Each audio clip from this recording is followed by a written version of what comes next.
Sa gitna ng ulan sa Baguio, naririnig ko ang hatol ng kamatayan mula sa mismong bibig ng asawa ko.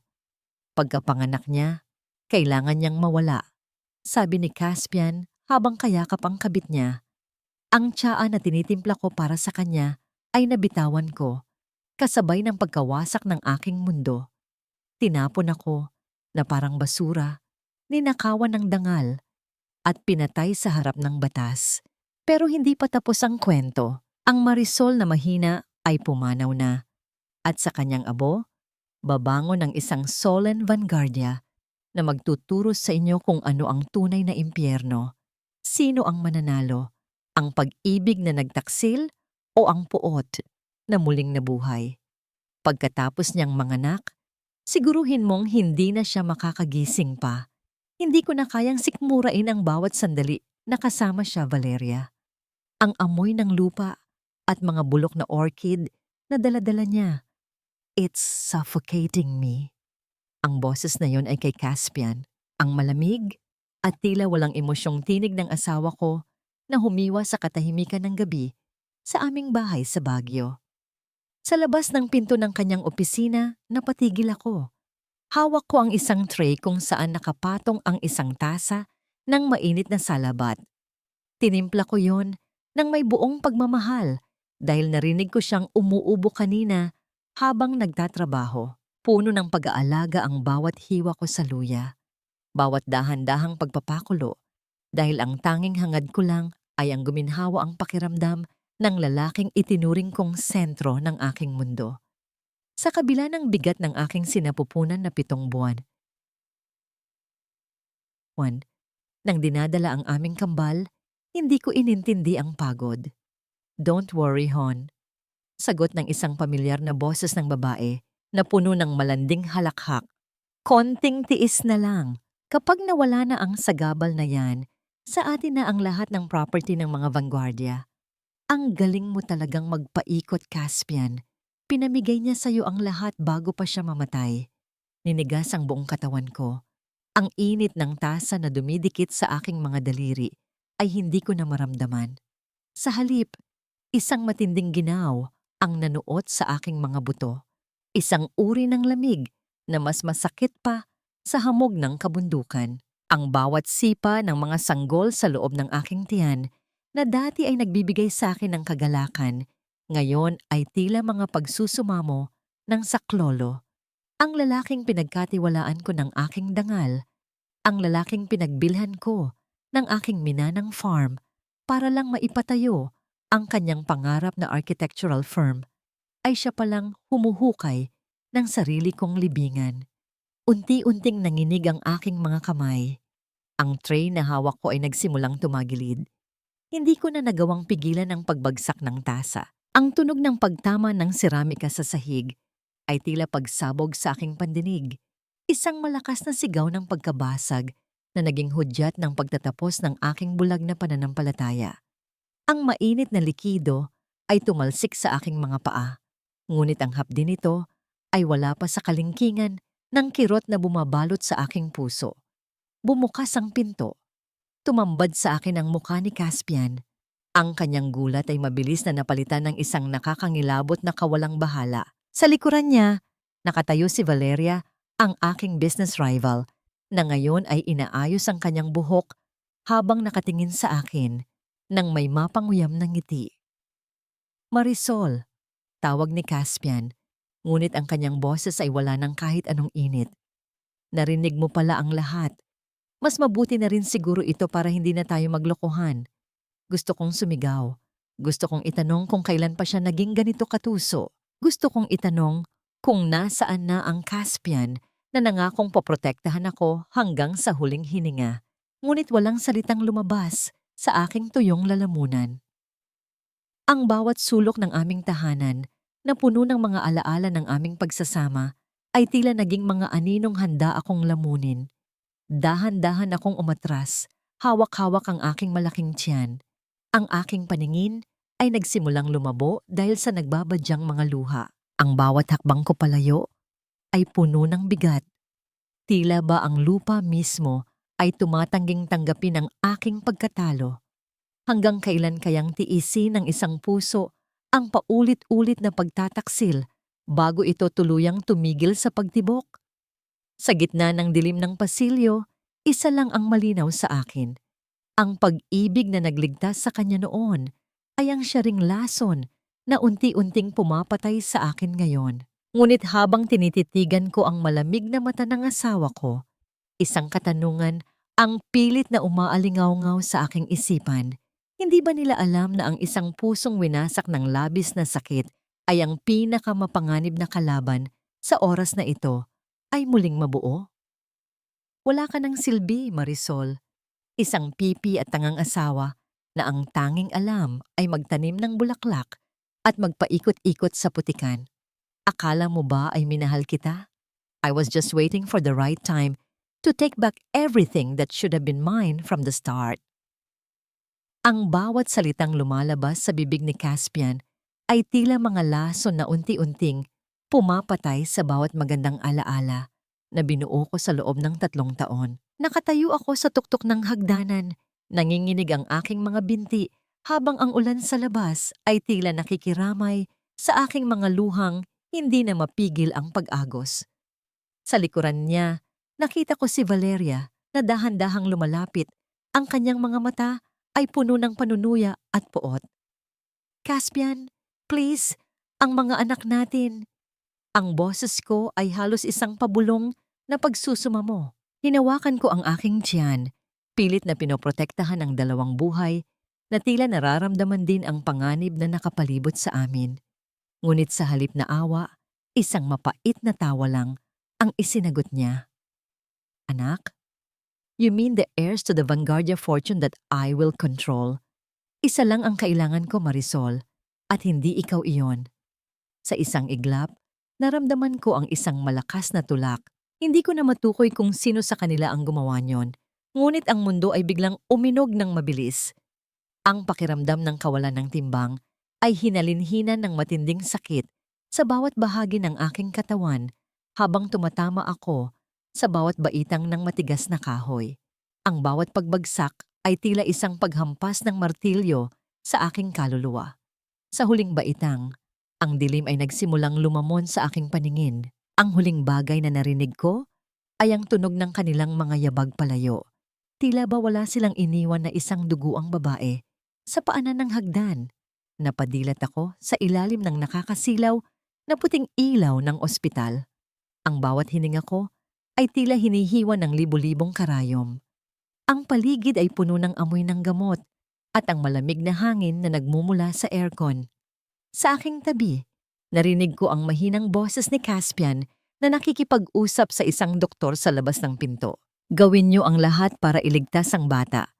Pero ang asawa ko, kung wala na talagang pag-asa, huwag niyo na siyang pahirapan. I can't bear to see her like this. Ang sabi niya, ang kanyang boses ay puno ng pekeng pighati na sapat na para mapaniwala ang kahit sinong hindi nakakaalam ng kanyang tunay na kulay. Gusto kong sumigaw. Gusto kong sabihin sa doktor na siya ang may gawa nito sa akin. Ngunit ang aking katawan ay tila nakakadena sa higaan. At doon, sa gitna ng aking pakikipaglaban para sa buhay, naramdaman ko ang isang matinding hapo sa aking puso. Ang balita ng doktor ay tila isang hatol na mas masakit pa sa kamatayan. Ang isa sa aking kambal ay hindi na kinaya ang trauma ng pagkahulog. Ang munting anghel na hindi ko man lang nayakap ay pumanaw na bago pa man makakita ng liwanag. Sa mga sumunod na araw, ang aking malay ay labas-pasok sa mundong ito. Narinig ko ang deklarasyon ng aking death mula sa mga doktor na binayaran ni Caspian para itago ang katotohanan. Naramdaman ko ang lamig ng morgue, ang pakiramdam ng pag-iisa sa gitna ng mga patay. Ngunit sa kailaliman ng aking kamalayan, may isang tinig na pilit akong ginigising. Ang sipa ng natitirang anak ko sa loob ng aking sinapupunan ang naging tanging rason kung bakit ang aking puso ay tumangging huminto sa pagtibok. Isang gabi, sa gitna ng katahimikan ng madilim na silid, naramdaman ko ang isang mainit na haplos sa aking noo. Hindi ito ang kamay ni Caspian. Ang amoy ng mamahaling pabango at ang dahan-dahang pag-usal ng mga dasal ay tila isang himala. Hindi ka pa pwedeng mamatay, apo. Marami ka pang kailangang bawiin. Ang bulong ng isang matandang babae. Ang kanyang boses ay puno ng awtoridad, ngunit may halong pait at pagmamahal. Ito si Lola Esmeralda, ang babaeng matagal nang nawalay sa aming pamilya, ang tunay na haligi ng mga vanguardia. Sa tulong ng kanyang mga tauhan, ang aking katawan ay lihim na inilabas sa ospital bago pa man ako tuluyang mailibing sa pekeng seremonya ni Caspian. Habang lulan kami ng isang sasakyan palayo sa Baguio, tiningnan ko ang huling sulyap ng mga bituin sa langit. Ang marisol na puno ng pag-asa at pagmamahal ay tuluyan na ngang namatay sa gabing iyon. At sa bawat patak ng luha na dumadaloy sa aking pisngi, isang sumpa ang nabubuo sa aking puso. Bakit kailangang ang pinakamabait na puso ang siyang pinakamadalas na tapakan? At hanggang kailan maghahari ang mga lobong nakadamit tupa? Sa aking muling pagmulat, wala na ang marisol na kilala nila. Ang tanging natitira ay ang nagbabadyang apoy na handang tupukin ang lahat ng kasinungalingang itinayo ni Caspian. Ang marisol na nakilala mo ay kailangang mabaon sa limot, kasama ng mga luhang inubos mo sa Baguio. Mula sa araw na ito, hindi ka na biktima. Ikaw na ang magiging anyo ng katarungang matagal nang ipinagkait sa ating pamilya. Ang mga salitang yon ni Lola Esmeralda ay paulit-ulit na umaalingaw-ngaw sa aking isipan habang nakahiga ako sa isang mamahaling silid sa Maynila. Ang buong mukha ko ay nababalot ng mga puting benda at ang bawat bahagi ng aking katawan ay parang muling binabasag at binubuo sa pamamagitan ng serye ng mga operasyon. Ngunit ang sakit ng mga hiwa ng scalpel sa aking balat ay wala pa sa kalingkingan ng kirot sa aking dibdib sa tuwing naaalala ko ang sementeryo sa Baguio kung saan may isang munting puntod na walang pangalan. Sa bawat gabi ng aking paggaling, tanging ang mukha ni Luna ang nagbibigay sa akin ng lakas. Si Luna, ang natitirang buhay mula sa aking sinapupunan na ngayon ay nasa ilalim ng pangangalaga ng mga taong pumatay sa akin. Isang larawan ng palihim na dinala sa akin ng tauhan ni Lola, isang malabong kuha ni Luna na karga ni Valeria habang sila ay nakangiti sa harap ng mga kamera sa isang charity event. Ang aking anak, ang aking dugo at laman ay ginagawa nilang kasangkapan para magmukhang mabubuting tao sa mata ng publiko. Sa mga sandaling iyon, nararamdaman ko ang unti-unting pagkamatay ng bawat bahagi ng aking pagkatao na marunong magmahal at magpatawad. Ang pusong dating puno ng mga pangarap para sa isang payak na buhay sa gitna ng mga orchid ay unti-unting nagiging kasing tigas ng semento ng mga gusaling pagmamay-ari ni Lola Esmeralda. Lumipas ang mga buwan. Dumating ang araw na unti-unting tinanggal ang mga benda sa aking mukha. Sa harap ng malaking salamin, hindi ko na makilala ang babaeng nakatingin sa akin. Ang mga matang dati ay puno ng amo at takot ngayon ay kasing talim na ng kidlat. Ang labi na dati ay tanging mga salita ng pagsusumamo ang lumalabas ay nakatikom na ngayon ng may determinasyon. Ang mukha ni Marisol ay tuluyan ng naglaho, pinalitan ng isang sopistikado at misteryosong kagandahan ni Solen Vanguardia. Handa ka na ba, Solen? Ang tanong ni Lola Esmeralda habang nakatayo sa aking likuran. Ang kanyang kamay ay nakapatong sa aking balikat. Ang kanyang haplos ay hindi nagbibigay ng init, kundi ng isang paalala na ang bawat luha ko ay may katumbas na halaga na kailangang bayaran ng aking mga kaaway. Tumango ako ng dahan-dahan. Ang bawat galaw ko ay kailangang pag-isipan, ang bawat salita ay kailangang may lason. Ngunit sa ilalim ng bagong anyong ito, may isang bahagi ng aking puso na nananatiling rurok ng sakit. Paano ko haharapin ang aking anak nang hindi sumisigaw ang aking kaluluwa? Paano ko titingnan si Luna habang kailangan kong magpanggap na isang dayuhan sa kanyang buhay. Isang gabi, bago ang aking pagbabalik sa Baguio, hinawakan ko ang isang maliit at tuyong talulot ng orchid na aking naitago mula sa aking lumang farm. Ito ang huling piraso ng aking nakaraan, ang huling alaala ng isang Marisol na naniwala sa wagas na pag-ibig. Pinanood ko itong dahan-dahang madurog sa pagitan ng aking mga daliri. Nagiging abo na tinangay ng hangin mula sa bintana ng penthouse. Bakit kailangang dumaan sa apoy ang isang tao para lamang matutong lumaban? At sapat na kaya ang bagong anyo at kapangyarihan para mabawi ang lahat ng ninakaw sa akin? O mas lalo ko lang mawawala ang aking sarili sa gitna ng paghihiganti? Ang katahimikan sa loob ng silid ay naputol ng tunog ng isang telepono. Isang balita ang nagpatindig ng aking balahibo. Si Caspian ay nagpaplano ng isang malaking party para sa ikatlong kaarawan ni Luna. Isang party kung saan ipakikilala niya si Valeria bilang bagong ina ng aking anak. Ang aking mga kamay ay naikuyom ng mahigpit. Ang oras ng paghihintay ay tapos na.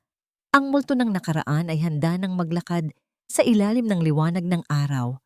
At sa pagkakataong ito, hindi ako ang mawawalan. Huwag kang iiyak. Ang dumi-dumi mo. Kamukhang kamukha mo ang nanay mong malas. Maglinis ka doon sa kusina. Huwag kang lalabas hanggat hindi tapos ang party. Ang boses na yon ni Valeria ay tila isang latigo na humahagupit sa aking pandinig. Nakaupo ako sa loob ng isang sasakyang may madilim na salamin. Nakaparada sa tapat ng bakod ng dati naming bahay sa Baguio. Mula sa aking kinalalagyan, nakita ko si Luna, ang aking munting anghel, ang aking buhay. Nakasuot siya ng isang lumang damit na kupas na ang kulay, malayo sa karangyaan ng mga bisitang unti-unti nang dumarating para sa kanyang sariling kaarawan. Ang kanyang maliliit na kamay ay may hawak na basahan at ang kanyang mga mata ay puno ng takot habang nakayuko sa harap ng babaeng umagaw sa lahat ng sa akin. Naramdaman ko ang pagbaon ng aking mga kuko sa mamahaling leather seat ng sasakyan. Gusto kong sumigaw. Gusto kong bumaba at bawiin ang aking anak mula sa impyernong iyon. Ngunit ang kamay ni Aris na nakapatong sa aking braso ang nagpahinto sa akin. Huwag ngayon, Solen. Masisira ang lahat ng pinagplanuhan natin. Ang mahinang paalala ni Aris. Ang kanyang boses ay puno ng pag-aalala. Ngunit ang kislap sa kanyang mga mata ay nagsasabing nararamdaman din niya ang aking pighati. Huminga ako ng malalim.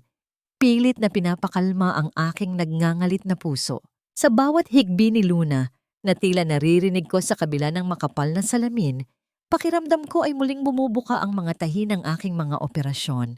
Ang sakit ay hindi na lamang sa balat. Ito ay nanunuot sa aking mga buto, dumadaloy sa aking dugo. Bakit kailangang ang isang inosenteng bata ang magdusa sa kasalanan ng mga matatanda? Bakit ang sarili niyang ama ay hinahayaan siya ng maging alipin sa sarili nilang tahanan? Tiningnan ko si Caspian mula sa malayo. Nakasuot siya ng isang taksido, mukhang kagalang-galang at matagumpay. Nakangiti siya habang nakikipagkamay sa mga maimpluwensyang tao. Tila ba wala siyang itinatagong bangkay sa kanyang nakaraan. Ang kanyang tawa ay umaalingaw-ngaw sa hangin. Isang tunog na dati ay nagbibigay sa akin ng ligaya, ngunit ngayon ay nagdudulot na lamang ng pagkasuklam. Ang bawat patak ng luha ni Luna ay babayaran nila ng dugo, Aris. Hindi ko sila patatawarin. Ang bulong ko, ang aking boses ay malamig at matalas pa sa yelo ng Baguio. Sa gabing iyon, bago ang aking opisyal na pagpapakilala bilang Solen Vanguardia, bumalik ako sa hotel at tinitigan ang aking sarili sa salamin. Ang gown na isusuot ko ay kulay ginto, kasing kislap ng mga pangarap na ninakaw nila sa akin. Inayos ko ang aking buhok, ang bawat hibla ay dapat perpekto. Ang aking makeup ay dapat magmukhang maskara ng isang reyna na walang kinatatakutan. Ngunit nang mapansin ko ang isang maliit na peklat sa aking pulso, ang bakas ng gabing itinulak nila ako, Hindi ko napigilang mapaluha. Hindi ito luha ng kahinaan, kundi luha ng isang inang handang makipaglaban sa kahit anong demonyo para sa kanyang anak. Kinuha ko ang isang maliit na sapatos ng sanggol na itinago ko sa loob ng 3 taon, ang tanging bagay na natira mula sa anak kong hindi pinalad na mabuhay.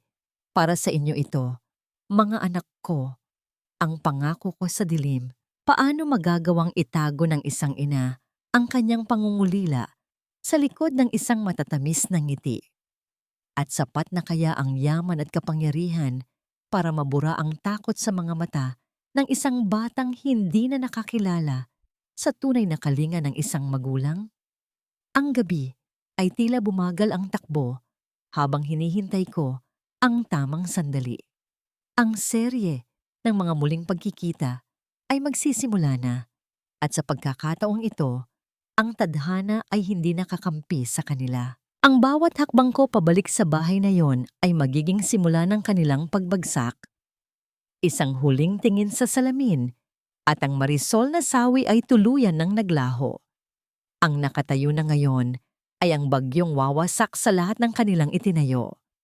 Ladies and gentlemen, please welcome the savior of Vanguardia Caspian Designs, our guest of honor, Miss Solen Vanguardia. Ang boses ni Caspian na umaalingaw-ngaw sa malaking hall ng bahay ay puno ng kagalakan at pag-asa. Ngunit para sa akin, ang bawat kataga niya ay tila isang maruming kamay na humahawak sa aking dangal.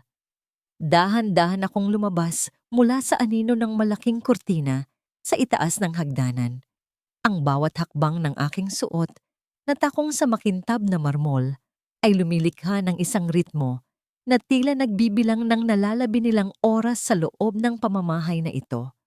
Lahat ng mata ay nakatuon sa akin. Ang suot kong gown na kulay ginto ay kumikinang sa ilalim ng mga chandelier, ngunit sa likod ng mga hiyas na ito ay ang isang pusong balot ng puot.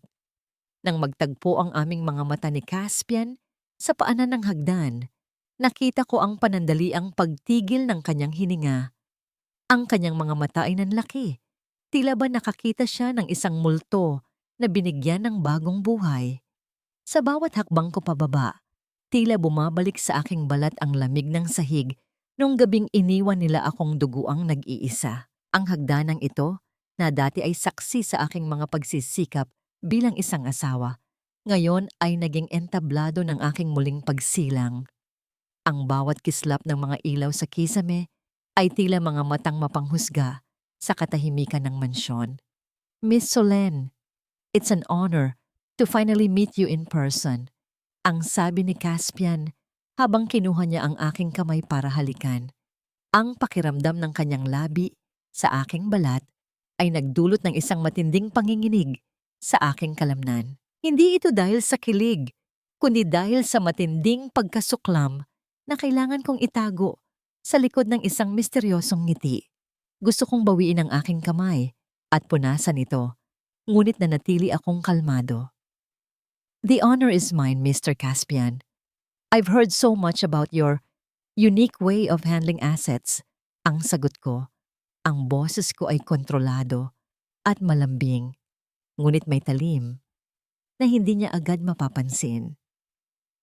You look so much like someone I used to know. Ang mahinang bulong ni Caspian, tila ba kinakausap niya ang sarili habang ang kanyang mga mata ay naglalakbay sa bawat anggulo ng aking mukha. Ang kanyang boses ay nanginginig, pilit na hinahanap ang isang anino ng nakaraan na matagal na niyang ibinaon sa limot ng kanyang kasakiman. Isang maliit na tawa ang pinakawalan ko, isang tunog na kasing talas ng kristal na dahan-dahang nagkakabitak-bitak. Maraming ang nagsasabi na pamilyar ang aking mukha, Mr. Caspian. Siguro ay dahil ang kagandahan ay madaling matandaan. Ngunit ang sakit, iyon ang mahirap makalimutan. Common face. But I assure you, my wealth and influence are anything but common. Maybe in another life, we were friends, or perhaps something more tragic. Bago pa siya makasagot, naramdaman ko ang pagdating ng isang bagong presensya. Si Valeria. Nakasuot siya ng isang pulang damit na halos sumigaw sa sobrang katingkaran. Tila ba pilit niyang inaagaw ang atensyon ng lahat sa loob ng silid. Ang kanyang mga mata ay naniningkit habang nakatingin sa akin, puno ng hinala at selos na hindi niya kayang itago sa likod ng makapal na makeup. Caspian, sino ang bisitang ito? You're keeping her all to yourself. Ang wika ni Valeria habang humahawak sa braso ni Caspian ng mahigpit, isang pagpapakita ng pagmamay-ari na halos ikasuka ko. I am Valeria, the soon-to-be Mrs. Caspian. And you are? Tiningnan ko siya mula ulo hanggang paa, isang matabang na tingin na nagpababa sa kanyang kumpiyansa nang hindi man lang ako gumagalaw. Solène Vanguardia, I am here to save your husband's firm from its poor management. Nice to meet you, Valeria. I've heard you're very good at taking things that aren't yours, including titles. Nakita ko ang panandaliang pagkagulat sa kanyang mukha bago ito napalitan ng isang pilit na ngiti. Ang tensyon sa pagitan naming tatlo ay tila isang kuryenteng bumabalot sa hangin, nagbabadyang sumabog sa anumang sandali. Ngunit sa gitna ng aming pag-uusap, ang aking atensyon ay muling nakuha ng isang maliit na figura sa malayo, malapit sa madilim na sulok ng kusina. Nakatayo doon si Luna. Nakatingin siya sa amin nang may malalaking mata na puno ng pagkamangha at matinding lungkot. Nakita ko ang isang maliit na pasas sa kanyang braso na pilit na itinatago ng kanyang maikling manggas at ang kanyang buhok na tila hindi man lang naasikaso ng maayos. Sa sandaling iyon, ang maskara ni Solène Vanguardia ay tila muling naging marupok. Ang bawat tibok ng aking puso ay tumatawag sa aking anak, humihingi ng tawad dahil kailangan ko siyang makitang nagdurusa habang ako ay nagpapanggap na isang dayuhan. Miss Solène, are you all right? You look pale. Ang tanong ni Caspian na napansin ang aking panandaliang pagkakatulala. Mabilis kong ibinalik ang aking malamig na tingin sa kanya. Pilit na ibinabaon ang emosyon sa kailaliman ng aking kaluluwa. I'm fine. I just remembered a flower I once had sa Baguio.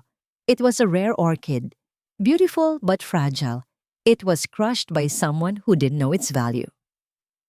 I'm here to make sure history doesn't repeat itself, Mr. Caspian, in business and in life. Sa gitna ng piging, kinuha ko ang isang baso ng champagne mula sa isang waiter. Sa halip na uminom, dahan-dahan kong ibinuhos ang isang patak nito sa sahig.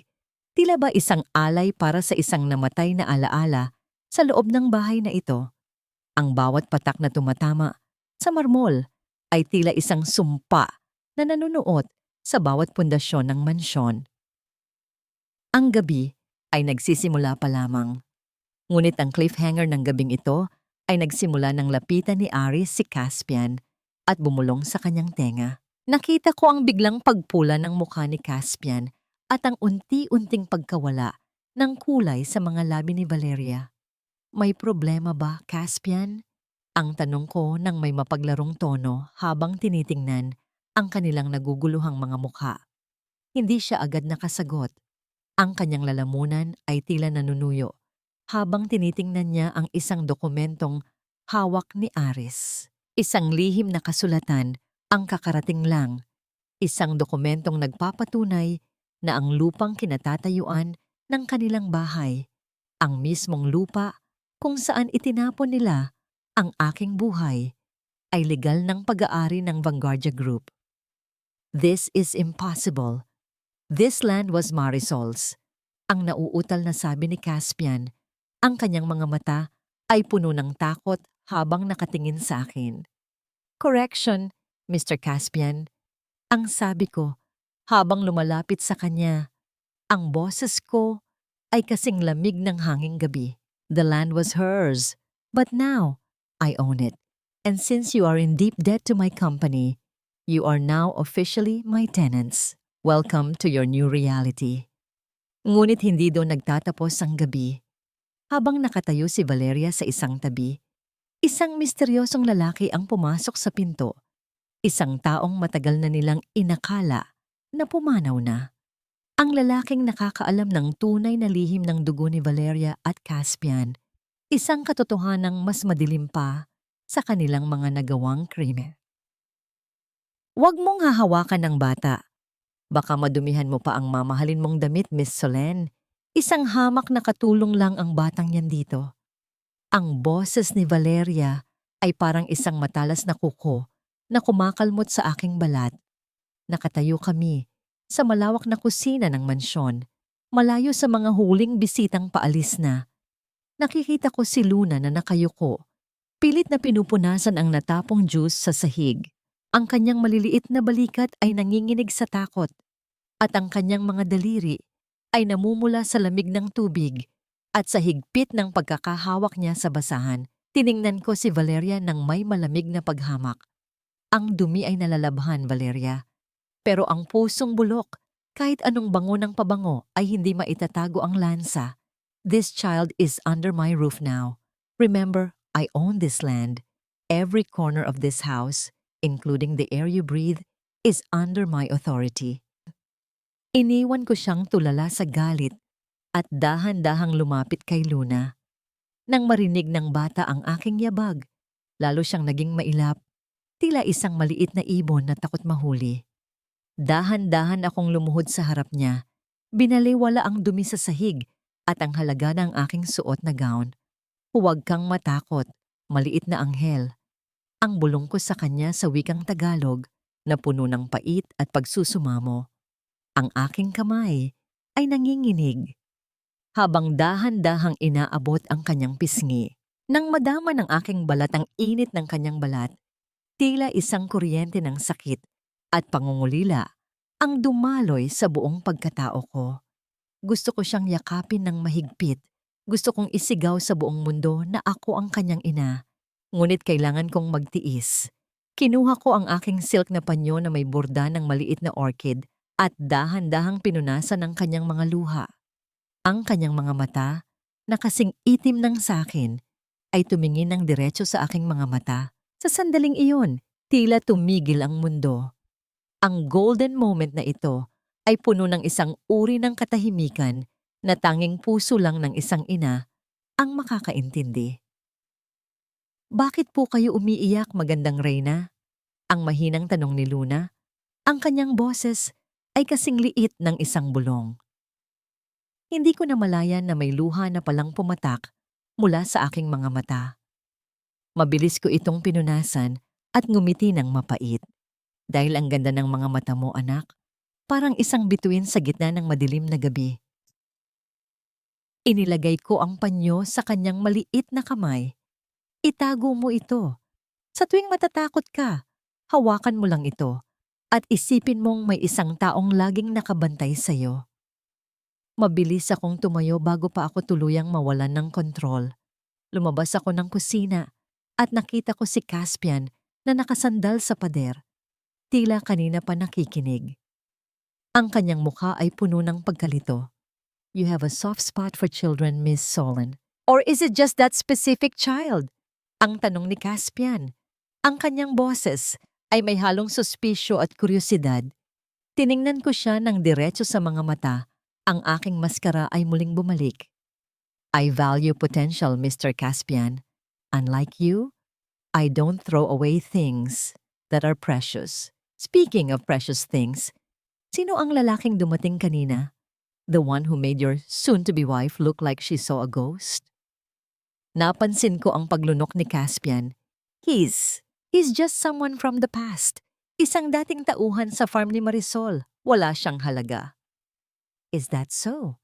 Ang sabi ko habang lumalapit sa kanya, hanggang sa maramdaman ko ang init ng kanyang hininga. Sana ay totoo iyan. Dahil sa mundong ito, ang mga lihim na pilit ibinabaon ay ang siyang unang humuhukay ng ating sariling libingan. Be careful, Caspian.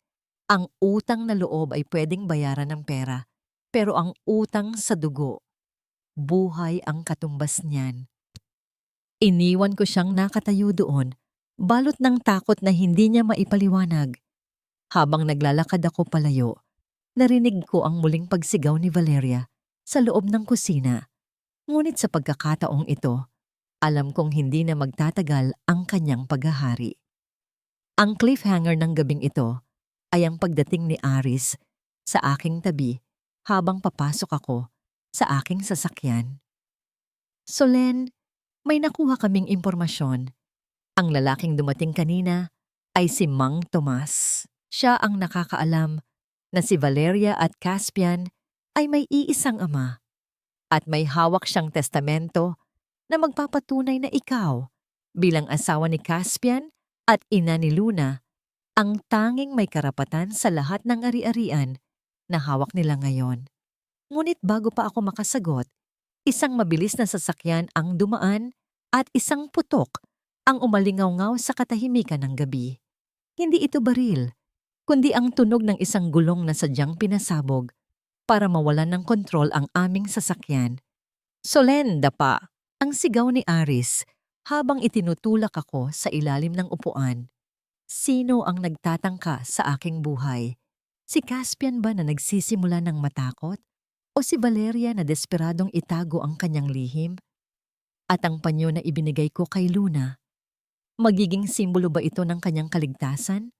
O magiging mitya ng isang mas malaking panganib? Ang usok mula sa sumabog na gulong ay dahan-dahang humahalo sa malamig na hamog ng bagyo, tila isang madilim na babala na hindi pa tapos ang gabi. Sa loob ng sasakyan, naramdaman ko ang mabilis na pagtibok ng aking puso. Hindi dahil sa takot para sa aking buhay, kundi dahil sa galit na mas matindi pa sa anumang apoy. Inalalayan ako ni Aris na lumabas. Ang kanyang mga kamay ay nanginginig sa pag-aalala habang sinisigurong wala akong galos. Hindi ito aksidente, Solen. Sinadya ito para takutin ka. Ang mahinang sabi ni Aris habang tinitingnan ang paligid ng madilim na kalsada. Inayos ko ang aking gintong gown na ngayon ay may bahid na ng alikabok. Tumingin ako sa malayo sa direksyon ng mansyon na unti-unti nang nilalamon ng dilim. Kung inaakala nilang mapapatigil nila ako sa ganitong paraan, nagkakamali sila. Mas lalo lang nilang pinatunayan na desperado na silang itago ang kanilang mga baho.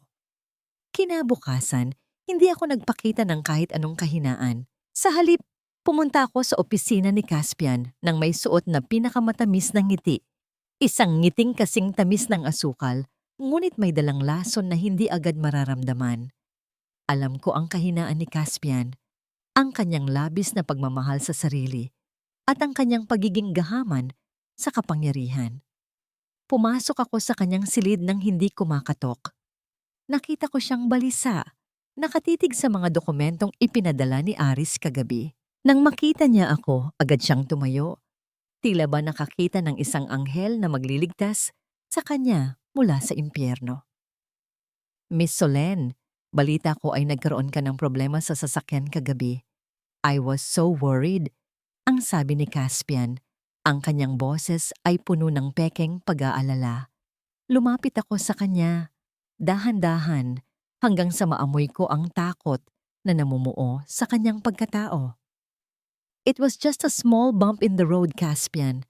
Parang ang firm mo, may mga bumps din, pero kayang-kayang ayusin kung tamang tao ang kasama mo.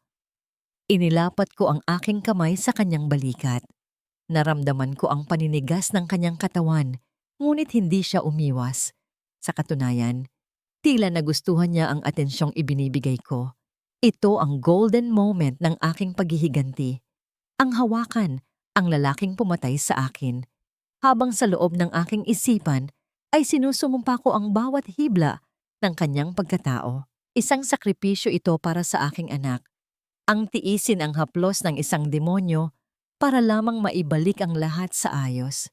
You know, Caspian, ang bulong ko, ang boses ko, ay kasing lambot ng sida. I see great potential in you. Sayang naman kung mababahira ng pangalan mo dahil sa mga taong nasa paligid mo na hindi naman talaga nakakatulong. People who keep secrets. People who might be holding you back. Nakita ko ang pagkinang ng kanyang mga mata. What do you mean, Solen? Valeria, ang maikli kong sagot. Don't you find it strange? Ang pagdating ni Mang Tomas, ang takot sa kanyang mga mata. Hindi mo ba naisip na baka may itinatago siya sa'yo na pwedeng magpabagsak sa inyong dalawa? If I were you, I'd protect myself first. Ang pag-ibig ay nawawala, pero ang yaman at pangalan, kapag nawala, mahirap nang bawiin. Ito ang lason. Ang itanim ang pagdududa sa pagitan ng dalawang magkakampi. Nakita ko ang unti-unting pagbabago sa kanyang ekspresyon. Ang tiwala niya kay Valeria na dati ay matatag, ngayon ay nagsisimula ng magbitak-bitak dahil sa aking mga salita. Eksaktong sa sandaling iyon, bumukas ang pinto at pumasok si Valeria. Ang kanyang muka ay namumula sa galit nang makita ang aking kamay sa balikat ni Caspian. "What is going on here?" Ang sigaw ni Valeria. Ang kanyang boses ay umaalingaw-ngaw sa buong opisina.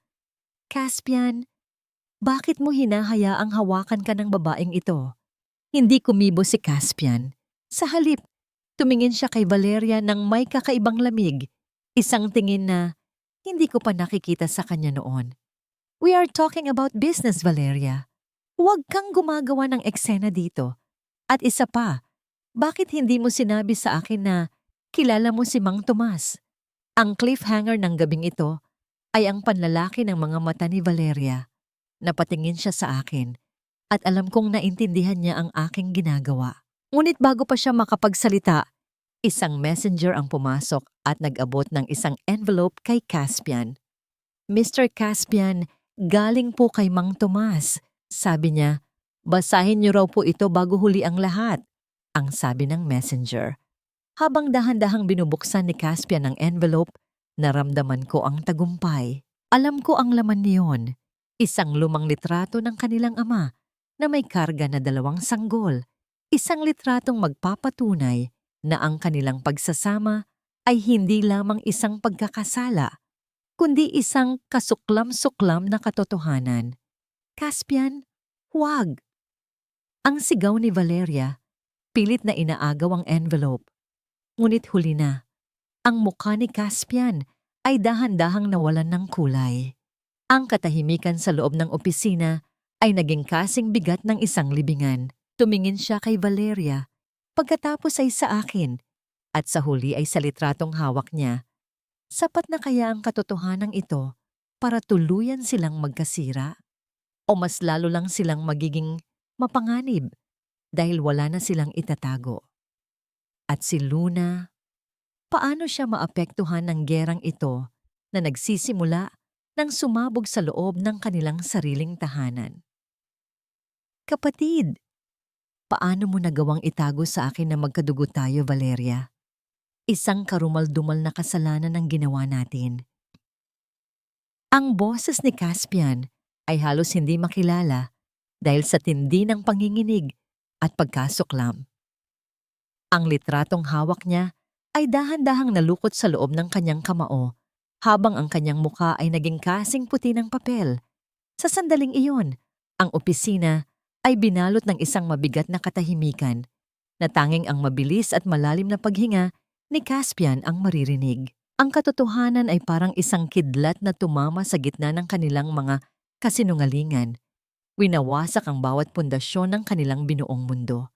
Nakatayo ako sa gilid, pinapanood ang bawat emosyong dumadaloy sa mukha ni Caspian. Ang aking puso ay hindi nakaramdam ng awa, kundi ng isang malamig na tagumpay. Ito ang bunga ng kanilang kasakiman, isang sumpa na sila mismo ang gumawa. Tumingin ako kay Valeria, na ngayon ay tila isang kandilang unti-unting nauubos sa gitna ng hangin. Ang kanyang mga labi ay nanginginig, pilit na humahanap ng mga salitang panakip-butas, ngunit ang ebidensya ay masyadong malinaw para itanggi. "Caspian, makinig ka. Hindi iyan totoo. Gawa-gawa lang yan ng babaeng yan para sirain tayo." Ang sigaw ni Valeria. Ang kanyang boses ay puno ng desperasyon habang itinuturo ako ng kanyang nanginginig na daliri. "Solon is manipulating you. Huwag kang maniniwala sa kanya." Ngunit huli na ang lahat. Isang malakas na hampas sa mesa ang pinakawalan ni Caspian, isang tunog na yumanig sa buong silid at nagpatahimik kay Valeria. Sapat na, Valeria! Ang mga mata ng lalaki sa litratong ito, iyon ang mga mata ng ama ko. At ang sanggol na karga niya, ikaw yan. Bakit mo ako hinayaang mahulog sa'yo? Bakit mo hinayaang maging ganito tayo? Sa gitna ng kanilang pag-aaway, dahan-dahan akong lumapit sa bintana. Tinitingnan ang labas kung saan ang sikat ng araw ay nagsisimula nang magtago sa likod ng mga bundok. Ang katotohanan ay parang isang aninong hindi mo matatakasan, Caspian. Kahit gaano mo ito itago sa dilim, laging may liwanag na maglalantad nito. Ang inyong pagsasama ay hindi pag-ibig, kundi isang krimen laban sa inyong sariling dugo. Umalis ako sa silid na yon nang hindi nililingon ang kanilang pagkawasak. Sa labas ng opisina, naghihintay si Aris. Ang kanyang muka ay seryoso. Hawak ang isang makapal na folder na naglalaman ng huling alas na kailangan ko. Solen, handa na ang lahat. Ang mga dokumento para sa custody ni Luna ay natapos na. Bukas na bukas din, may sapat na tayong ebidensya para patunayan na hindi ligtas ang bata sa piling ni Caspian at Valeria. Ang bulong ni Aris habang naglalakad kami sa pasilyo, tumango ako, ngunit ang aking isipan ay lumipad sa maliit na silid sa kusina kung nasaan si Luna. Sa aking paglalakad, nakita ko si Luna na nakaupo sa sahig, yakap-yakap ang panyong ibinigay ko sa kanya kagabi. Ang golden moment na ito ay nagdulot ng isang matinding kirot sa aking dibdib. Ang munting bata na walang malay sa madilim na lihim ng kanyang mga magulang ay ang tanging inosenteng biktima sa gerang ito. Dahan-dahan akong lumuhod sa kanyang tabi. Luna, anak, bukas aalis na tayo dito. Dadalhin kita sa isang lugar na puno ng mga bulaklak kung saan walang sasaktan sa'yo. Tumingala si Luna sa akin. Ang kanyang mga mata ay puno ng pag-asa. Totoo po ba? Magandang Reyna. Kasama po ba kita? Oo, Luna. Hinding-hindi na kita iiwan. Ang pangako ko habang hinahaplos ang kanyang buhok. Nararamdaman ko ang bawat hibla ng kanyang buhok sa aking mga daliri. Isang ugnayang hindi kailanman mapuputol ng anumang lihim. Ngunit nagsimulang magbago ang ihip ng gabi nang marinig namin ang isang matinis na sigaw mula sa opisina ni Caspian. Kasunod nito ang lagapak ng nabasag na salamin na umalingaw-ngaw sa buong mansyon. Agad kaming napasugod ni Aris at sa pagdating namin, bumungad si Valeria. Hawak ang matalim na tipak ng bote, idinidiin sa sariling leeg habang nakatitig kay Caspian. Kapag iniwan mo ako, Caspian, kapag inilantad mo ang katotohanan, dito na rin matatapos ang lahat para sa akin at sisiguraduhin kong sa impyerno, tayo pa rin ang magkasama. Ang huling banta ni Valeria, ang kanyang mga mata ay puno ng kabaliwan. Sa sandaling iyon, napansin ni Valeria ang aking presensya sa pinto. Isang nakakangilabot na ngiti ang gumuhit sa kanyang mga labi. O baka naman, unahin ko na lang ang pinakamahalaga sa inyong lahat. Tumingin siya sa direksyon ni Luna na nakatayo sa likuran ko. Ang aking dugo ay biglang tumigil sa pagdaloy. Ang banta ay hindi na lamang para sa kanyang sarili, kundi para sa aking anak. Paano mapoprotektahan ni Solen ng kanyang anak mula sa isang babaeng wala nang kinatatakutan at wala nang matatalo? At si Caspian, papanig ba siya sa katarungan? O pipiliin niyang manatili sa kadiliman kasama ang kanyang kapatid para lamang protektahan ang kanyang pangalan? Ibitaw mo ang boteng yan, Valeria. Hindi mo na mababago ang tadhana sa pamamagitan ng pagdanak ng sarili mong dugo. Ang impyerno ay hindi mo kailangang hanapin sa kabilang buhay dahil sisiguraduhin kong dito mo yon matatagpuan. Ang boses ko ay kasing lamig ng hanging humahagupit sa bintana ng opisina ni Caspian. Nakatayo ako ng matuwid. Hinarang ang aking sariling katawan sa pagitan ni Valeria at ni Luna. Ang kislap ng basag na bote sa kamay ni Valeria ay tila isang babala, ngunit wala akong naramdamang takot. Ang bawat sugat sa aking nakaraan ay naging baluti ko na sa sandaling ito. Ang takot ay para lamang sa mga taong may itinatagong kasalanan at ako, sa pagkakataong ito, ay ang siyang maglalantad ng lahat. Tumingin ako kay Caspian na nakatayo sa isang sulok, parang isang rebultong nawalan ng buhay. Ang kanyang mga mata ay palipat-lipat sa amin ni Valeria. Tila ba hindi niya kayang tanggapin na ang mundong kanyang itinayo sa ibabaw ng aking bangkay ay dahan-dahan ng guguho. Ang katahimikan sa loob ng silid ay naging kasing bigat ng isang hatol na tanging ang mabilis na paghinga ni Valeria ang maririnig. Solen, please, huwag mong gawin ito. We can settle this. Ibigay mo sa akin ang dokumento at aalis na kami ni Valeria. Hindi na kami magpapakita sa inyo. Ang pagsusumamo ni Caspian, ang kanyang boses ay puno ng duwag na pagnanais na makatakas sa pananagutan. Isang mapait na tawa ang pinakawalan ko. Ang tunog nito ay tila isang pangungutya sa lahat ng gabi na iniyak ko dahil sa kanya. Settle? Noong itinulak mo ako sa hagdanan?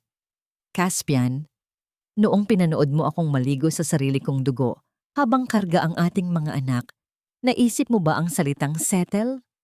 Ang piging na ito ay hindi para sa pakikipagkasundo. Ito ay para sa paniningil. Inilabas ni Aris ang isang maliit na device at inilapag ito sa mesa. Sa isang pindot, ang boses mula sa nakaraan ay muling nabuhay sa loob ng silid.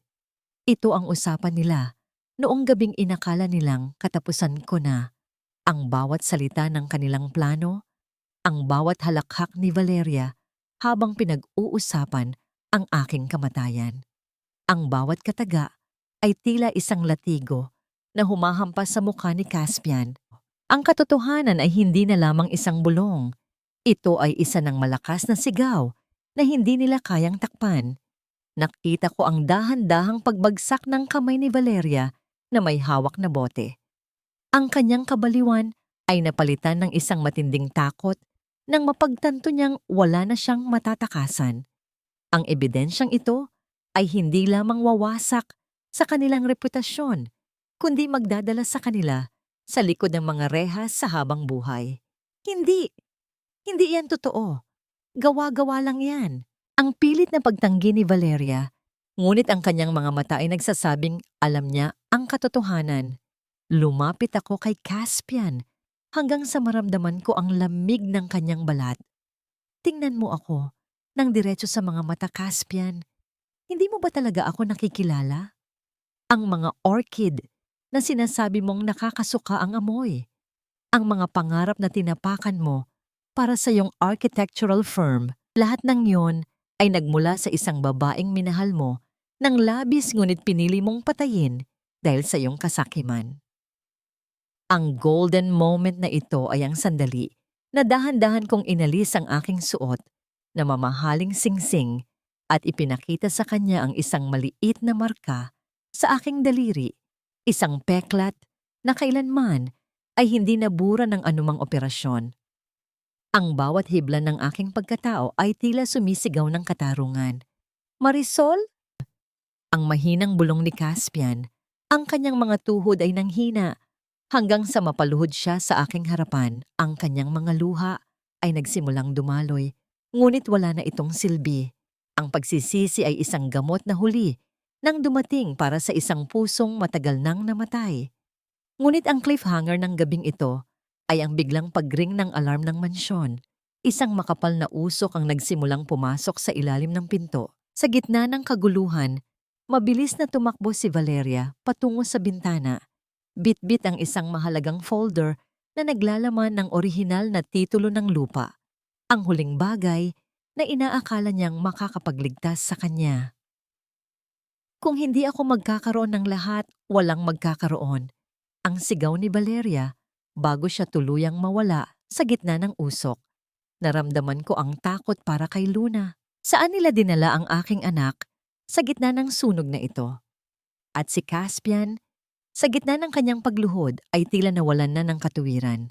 Sino ang magliligtas sa amin sa gitna ng nagbabadyang apoy na tila naging huling hantungan ng lahat ng kanilang kasalanan?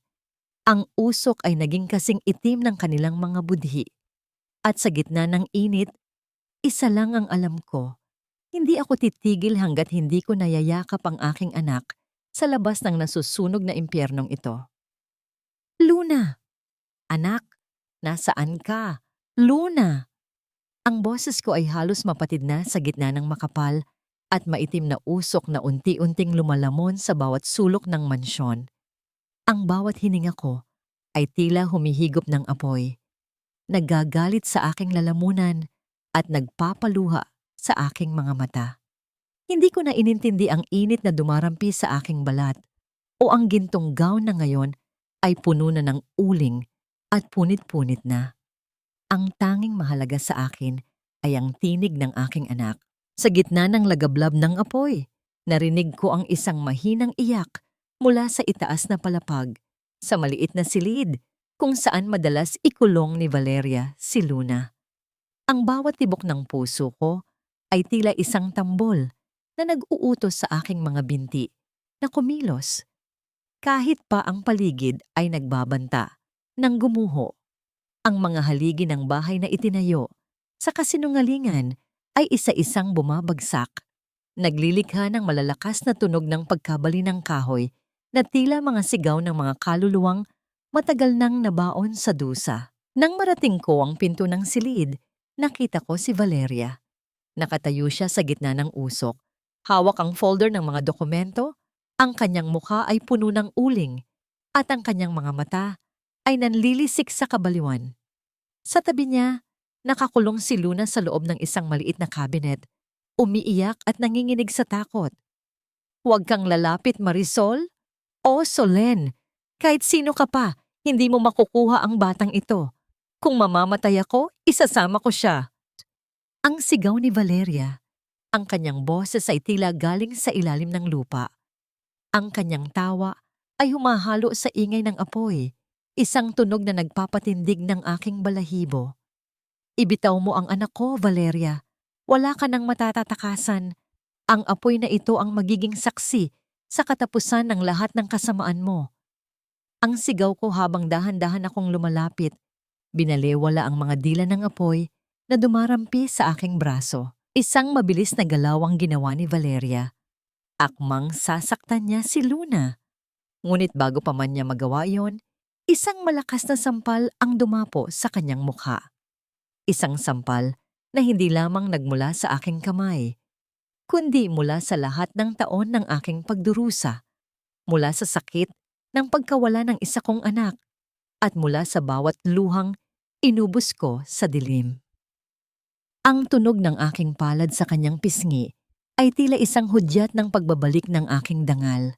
"Iyan ay para sa anak ko na pinatay niyo ni Caspian," ang sigaw ko, at muli siyang sinampal ng mas malakas. "At iyan ay para sa bawat gabing pinaiyak mo si Luna." Natigilan si Valeria. Ang kanyang folder ay nalaglag sa sahig at dahan-dahang kinain ng apoy. Ang kanyang mga mata ay napuno ng takot nang makita ang determinasyon sa aking muka. Sa sandaling iyon, mabilis kong hinablot si Luna mula sa cabinet at niyakap siya ng napakahigpit. Ang init ng kanyang maliit na katawan laban sa aking dibdib, ang tanging bagay na nagpaalala sa akin na buhay pa ako. "Mama, Mama," ang mahinang bulong ni Luna habang isinusob-sob ang kanyang mukha sa aking leeg. Ang salitang yon ay tila isang himala na nagpagaling sa lahat ng aking sugat. "Huwag kang matakot, anak. Narito na si Mama. Hinding-hindi ka na masasaktan." Ang pangako ko habang tumatakbo kami palabas ng naglalagablab na silid. Sa ibaba, nakita ko si Caspian. Nakatayo siya sa gitna ng malaking hall, nakatulala sa mga portrait na nasusunog. Ang kanyang mukha ay puno ng pighati, ngunit hindi ko na siya nilingon. Para sa akin, ang lalaking minahal ko noon ay kasama ng natupok ng apoy na ito. Nilampasan ko siya habang karga-karga si Luna, patungo sa liwanag ng labas kung saan naririnig ko na ang mga sirena ng bumbero at pulis. Nang makalabas kami, ang malamig na hangin ng Baguio ay humalik sa aming mga mukha. Napaluhod ako sa damuhan. Yakap-yakap si Luna habang pinapanood ang mansyon na tuluyang lamunin ng apoy. Doon ko nakita si Aris na tumatakbo patungo sa amin. Ang kanyang mukha ay puno ng relief. "Ligtas na kayo, Solen! Ligtas na kayo!" Ang sabi ni Aris habang inaalalayan kaming tumayo. Ngunit ang katahimikan ay naputol nang makita namin ang mga pulis na inilalabas si Caspian na may mga posas. Ang kanyang mga mata ay nananatiling nakako sa akin. Puno ng pagsisisi na wala ng puwang sa aking puso. At sa likuran niya, si Valeria ay hila-hila rin, nagsisigaw at nagwawala. Tinatawag ang pangalan ng kanilang ama. Ang golden moment ng gabing ito ay ang sandaling lumingon si Luna sa nasusunog na mansyon at pagkatapos ay tumingin sa akin. "Mama, wala na po ba ang masamang reyna?" "Wala na, Luna. Ang tanging natira na lang ay tayo." Ang sagot ko habang hinahalikan ang kanyang noo. Ngunit ang cliffhanger na magpapabago sa lahat ay ang paglapit ng isang matandang pulis kay Aris at ang pag-abot ng isang maliit na metal box na nakita sa mga labi ng sunog. Isang box na pagmamay-ari ni Mang Tomas. Attorney Aris, nahanap namin ito sa silid ni Valeria. Mukhang ito ang tunay na testamento. At base sa unang tingin, hindi si Caspian ang tunay na ama ni Luna. Ang bulong ng pulis na sapat na para marinig ko, nanigas ang aking buong pagkatao. Kung hindi si Caspian ang ama ni Luna, sino ang lalaking nagbigay ng buhay sa aking anak? Isang lihim na hindi ko man lang naisip, isang katotohanang maaaring magpabago sa lahat ng katarungang akala ko ay nakamit ko na. Tumingin ako kay Aris at nakita ko ang gulat sa kanyang mga mata. Sino ang tunay na ama ni Luna? At anong papel ang ginampanan ni Lola Esmeralda sa pagtatago ng katotohanan ito? Hindi ito maaari.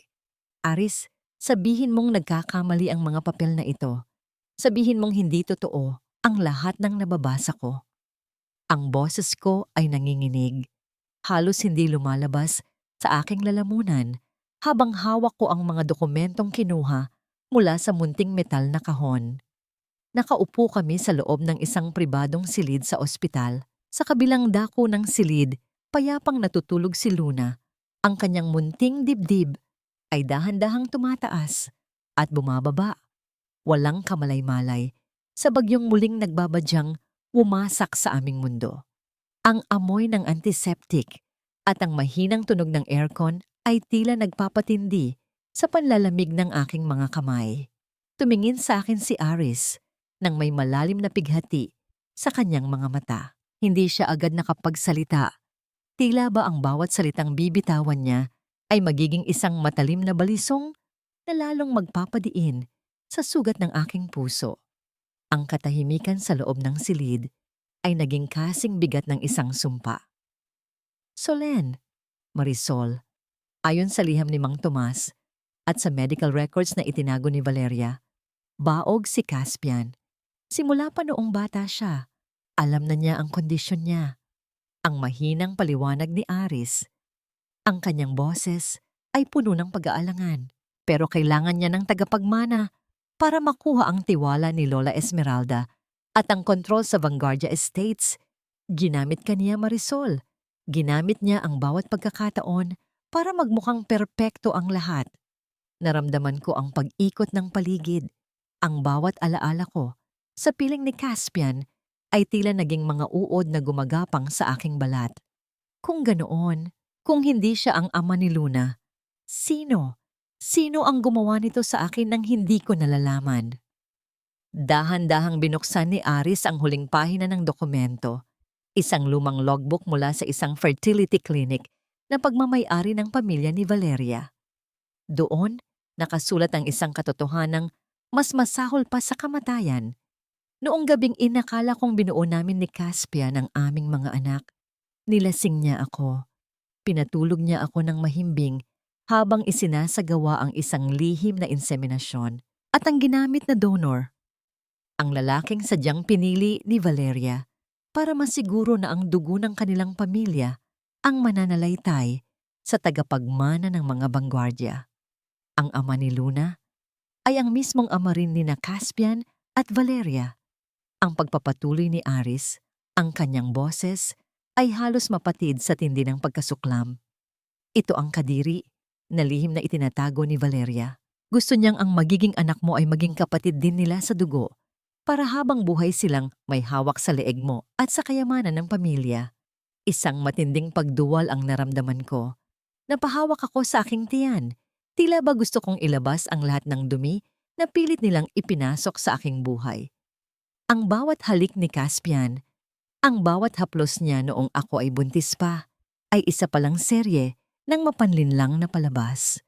Ang aking anak, ang aking inosenteng si Luna, ay bunga ng isang kasuklam-suklam na plano na nagmula sa kailaliman ng kanilang kasamaan. Napakawalang hiya niyo. Ang tanging naisigaw ko sa gitna ng aking pag-iyak. Ang golden moment na ito ay ang sandaling naramdaman ko ang paghawak ni Luna sa aking kamay. Nagising siya dahil sa aking hikbi. Ang kanyang maliliit na daliri ay humahaplos sa aking palad. Tila ba pinupunasan ang dumi na nararamdaman ko. Mama, bakit po kayo umiiyak? Masakit po ba ang sugat nyo? Ang tanong ni Luna. Ang kanyang mga mata ay puno ng wagas na pag-ibig. Tiningnan ko siya. Sa kabila ng kadiri na lihim na ito, nakita ko sa kanya ang isang kaluluwang walang bahid ng dumi ng kanyang pinagmulan. Siya ay akin. Siya ay anak ko. Ano man ang sabihin ng mga papel na ito, niyakap ko siya. Nang napakahigpit, ibinaon ang aking mukha sa kanyang maliit na balikat habang ang aking mga luha ay bumabasa sa kanyang suot na hospital gown. Hindi, Luna. Hindi masakit ang sugat ni Mama. Masaya lang ako dahil narito ka. Ang pagsisinungaling ko habang sa loob ko ay sumusumpa akong hindi ko hahayaang malaman niya ang madilim na katotohanan ito. Ngunit ang cliffhanger na muling yumanig sa aming katahimikan ay ang biglang pagpasok ng isang nurse na may dalang balita mula sa presinto. Attorney Aris, Miss Solen, tumakas po si Valeria sa kustodya ng mga pulis habang inililipat siya sa probinsya at may iniwan siyang mensahe na nakasulat sa dingding ng kanyang selda gamit ang sarili niyang dugo. Mabilis na kinuha ni Aris ang kanyang telepono at ipinakita sa akin ang larawang ipinadala ng mga awtoridad. Doon, sa malamig na semento ng selda, nakasulat ang mga salitang nagpapatak sa aking puso. Hindi pa tayo tapos, Marisol. Ang dugo ni Luna ay tumatawag sa akin. Akin ang batang yan. At kukunin ko siya. Sa ayaw mo o sa gusto. Naramdaman ko ang muling pagbalot ng panganib sa amin.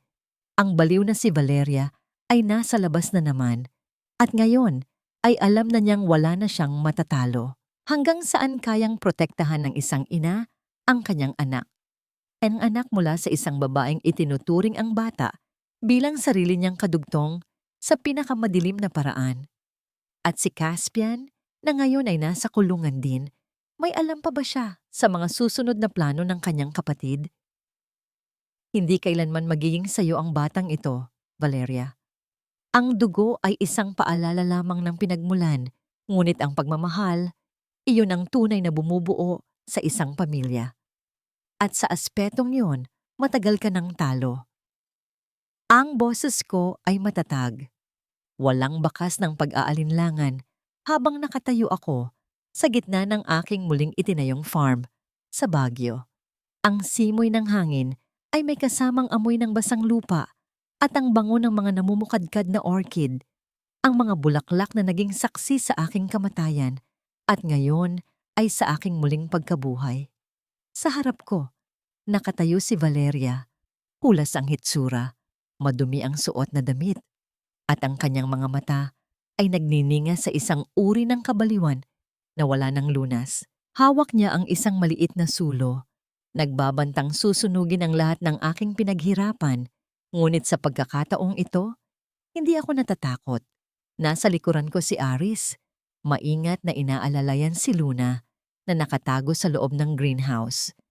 Ang bawat tibok ng aking puso ay puno ng determinasyon. Ang huling paghaharap na ito ay hindi na tungkol sa yaman o titulo, kundi tungkol sa pagputol ng huling tanikala ng kadiliman na pilit na gumagapos sa aming buhay. Akin ang batang iyan. Karugtong siya ng aking buhay, Marisol. Hindi mo siya pwedeng ilayo sa akin. Ang sigaw ni Valeria. Ang kanyang tinig ay humahalo sa hagupit ng hangin. Lahat kayo, pinagtulungan niyo ako. Pero sisiguraduhin kong walang matitira sa inyo. Dahan-dahan akong lumapit sa kanya. Binalewala ang apoy na nasa kanyang kamay. Tingnan mo ang paligid mo, Valeria. Wala ka ng kakampi. Si Caspian ay nasa loob na ng rehas, nabubulok sa kanyang sariling kahihiyan. Ang tatay niyo, ang lalaking ginamit niyo para sirain ang buhay ko, ay matagal nang kinuha ng lupa. Ikaw na lang ang natitira sa impyernong ginawa niyo. Bitawan mo na ang puot na yan, dahil ang tanging sinusunog mo ay ang sarili mo. Isang golden moment ang naganap nang dahan-dahang lumabas si Luna mula sa greenhouse. Bit-bit ang panyong ibinigay ko sa kanya noong gabing nasa kusina kami. Sa sandaling iyon, dahan-dahang lumabas si Luna mula sa greenhouse. Bit-bit ang panyong ibinigay ko sa kanya noong gabing nasa kusina kami. Sa kabila ng takot na bakas sa kanyang maliliit na mata, tumingin siya ng diretso kay Valeria. Ang hangin sa paligid ay tila tumigil sa pag-ihip, naghihintay sa susunod na mangyayari. Tita Valeria, stop po please, sabi ni Mama. Ang apoy ay nakakasakit. I don't want you to get hurt. Ang mahinang sabi ni Luna. Ang kanyang boses ay puno ng kawalang malay na tila isang malamig na tubig na ibinuhos sa nagbabagang galit ni Valeria. Natigilan si Valeria. Ang kanyang kamay na hawak ang sulo ay nagsimulang manginig ng malakas. Ang titig ni Luna, na puno ng awa sa halip na puot, ay ang huling dagok na nagpabagsak sa kanyang depensa. Doon, sa gitna ng ulan na nagsisimulang pumatak mula sa madilim na langit ng Baguio, ang kabaliwan sa mga mata ni Valeria ay napalitan ng isang malalim at madilim na kawalan. Dahan-dahang nalaglag ang sulo mula sa kanyang kamay. Ang tunog ng kahoy na tumatama sa basang damuhan ay hinalinhinan ng mahinang singasing ng apoy na unti-unting namamatay dahil sa ulan. Napaluhod si Valeria, ang kanyang mga hikbi ay humahalo sa tunog ng patak ng tubig sa mga dahon ng orchid. Ang babaeng nangarap na maghari sa ibabaw ng aming mga bangkay ay isa na lamang anino ng kanyang dating sarili. Durog, talo, at mag-isa. Agad na lumapit ang mga pulis na kanina pa nakatago sa paligid kasama si Aris. Mabilis nilang binalot si Valeria ng kumot at inalalayan palayo. Sa kanyang huling sulyap sa amin, wala na akong nakitang galit, kundi ang isang pagkilala na ang lahat ng kanyang ginawa ay nagdala lamang sa kanya sa isang bilangguang siya rin ang nagtayo. Niyakap ko si Luna ng napakahigpit. Ibinao ng aking mukha sa kanyang leeg habang nararamdaman ko ang init ng kanyang maliit na katawan. Ang bawat patak ng ulan sa aming mga balat ay tila isang paglilinis sa lahat ng dumi ng nakaraan. Ang gabi ng hapis ay natapos na rin sa wakas. Ligtas na tayo, Luna. Hinding-hindi na tayo maghihiwalay. Ang bulong ko sa kanya. Ang aking boses ay puno ng kapayapaan na matagal ko nang hindi nararamdaman. Tumingin ako kay Aris, na ngayon ay nakatayo sa aming tabi. Ang kanyang mga mata ay nagsasabing, hindi ako nag-iisa sa bagong simula na ito. Ang lahat ng kasinungalingan, ang kadiri na lihim ng dugo, at ang sakit ng pagtataksil ay dahan-dahan nang naglalaho. Pinalitan ng isang pag-asang kasing tatag ng mga orchid na muling namumukadkad sa gitna ng bagyo. Ang huling sulyap ko sa nasunog na mansyon sa malayo ay naging simbolo ng aking paglaya. Ang Marisol na biktima ay wala na. At ang Solen na matatag ay handa ng harapin ang bukas. Ang katarungan ay nakamit na, hindi lamang sa pamamagitan ng batas, kundi sa pamamagitan ng paghilom ng pusong matagal na nagtiis. Sa gitna ng sikat ng araw, na dahan-dahang sumisilip sa likod ng mga ulap kinabukasan, alam ko na ang bawat sugat ay may katapat na paghilom. At sa bawat bagong umaga, ang amoy ng mga orchid ay magpapaalala sa akin na ang tunay na pag-ibig ay hindi kailanman namamatay. Ito ay muling sumisibol, mas matatag, at mas maganda kaysa noon. Ang bawat pag-usbong ng bagong talulot ng orchid sa aming farm sa Baguio ay tila isang piping saksi sa dahan-dahang paghilom ng aking pagkatao.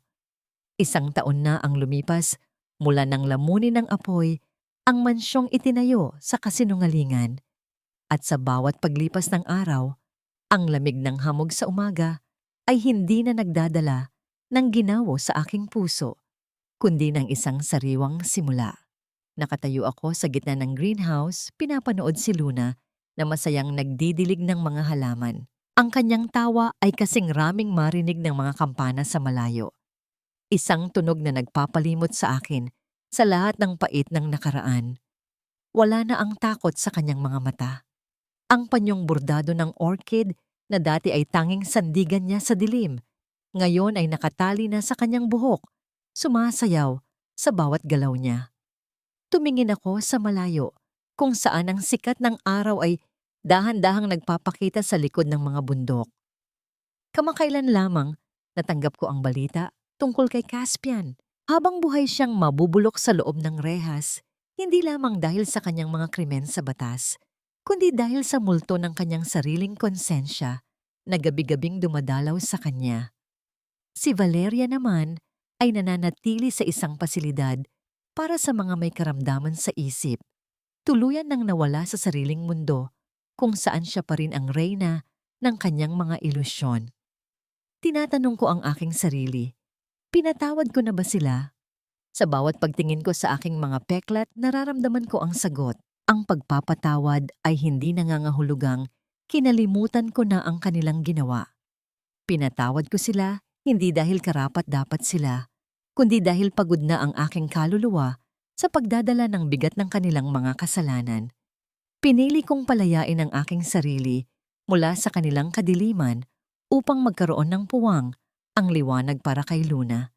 Ang pagpapatawad ay ang huling hakbang ng aking paglaya. Ang sandaling hindi na sila ang nagdidikta ng aking kaligayahan, naramdaman ko ang isang pamilyar na init sa aking tabi. Lumapit si Aris, may daladalang 2 tasa ng mainit na kape. Ang amoy nito ay humahalo sa halimuyak ng mga bulaklak, nagbibigay ng pakiramdam ng seguridad at kapayapaan. Masyado ka na namang malalim mag-isip, Solen. O dapat ko bang sabihing Marisol? Ang nakangiting tanong ni Aris.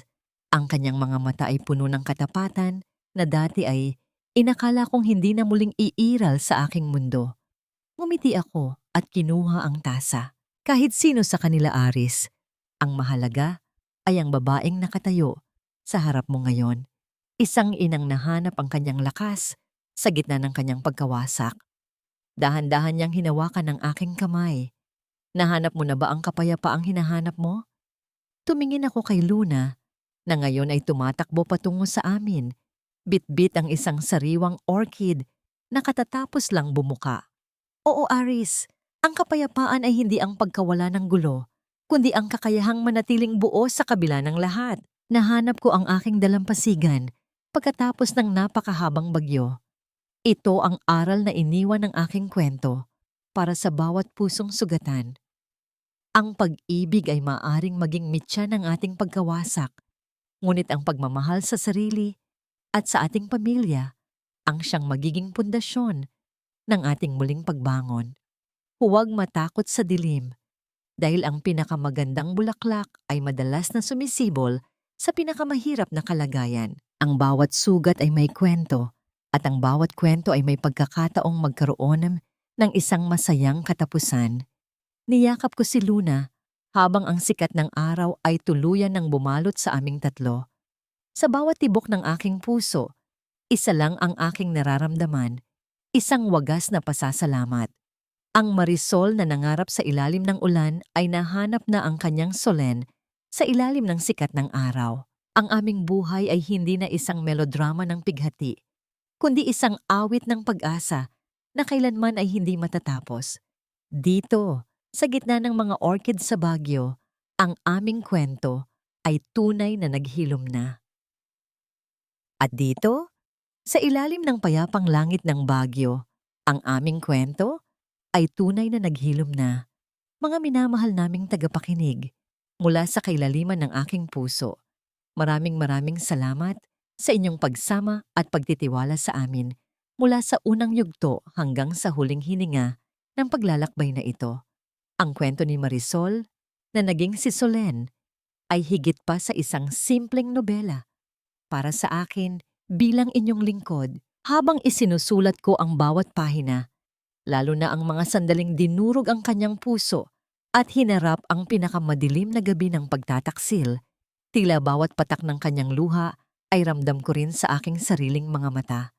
May mga gabing napatitig na lamang ako sa kawalan, damang-dama ang bigat ng bawat sakripisyong ginawa ng isang ina para sa kanyang anak. Ang kwentong ito ay hango sa mga hibla ng katotohanan mula sa mga inspirasyon ng mga kababaihang aking nakilala na sa kabila ng paulit-ulit na hampas ng tadhana ay piniling manatiling matatag at marangal. Nais kong ipaalala sa inyo na ang bawat pait at bawat sugat ay parang isang maliit na buto na itinanim sa madilim at malamig na lupa. Maaaring mahaba at mapait ang gabi, ngunit huwag nating kalilimutan na ang bawat buto ay may nakatagong pangako ng muling pagsibol sa oras na mahagkan ito ng sikat ng araw. Ang pag-ibig, ang pagpapatawad, at ang pag-asa ang tatlong haligi na bumuo sa nobelang ito. Ang pagpapatawad ay hindi kailanman naging tanda ng kahinaan. Sa halip, ito ang pinakamataas na anyo ng katapangan at ang susi sa ating tunay na paglaya mula sa mga kadena ng nakaraan. Ngunit bago tayo tuluyang magpaalam sa mga orchid ng Baguio, may isang katanungan na nais kong iwanan sa inyong mga puso. Sa inyong palagay, sapat na ba ang naging kaparusahan para kina Caspian at Valeria? O kung kayo ang nasa katayuan ni Marisol, kaya nyo rin bang buksan ang pintuan ng inyong puso para sa kapayapaan pagkatapos ng lahat ng pasakit na inyong dinanas? Napakahalaga po para sa akin na malaman ang inyong saloobin. Sana ay nag-iwan ang aming munting obra ng isang maliit na ningas ng pag-asa na magsisilbing gabay sa inyong sariling mga pagsubok. Kung naantig po ang inyong damdamin, inaanyayahan ko po kayong mag-iwan ng inyong mga komento sa ibaba. Huwag niyo rin pong kalilimutang i-like at i-share ang video na ito at mag-subscribe para sa marami pang kwentong maghahatid sa atin sa mundo ng damdamin at katotohanan. Muli, maraming salamat sa inyong walang sawang suporta. Hanggang sa muli nating pagkikita sa susunod na pahina ng ating buhay. Pagpalain po kayong lahat ng may kapal.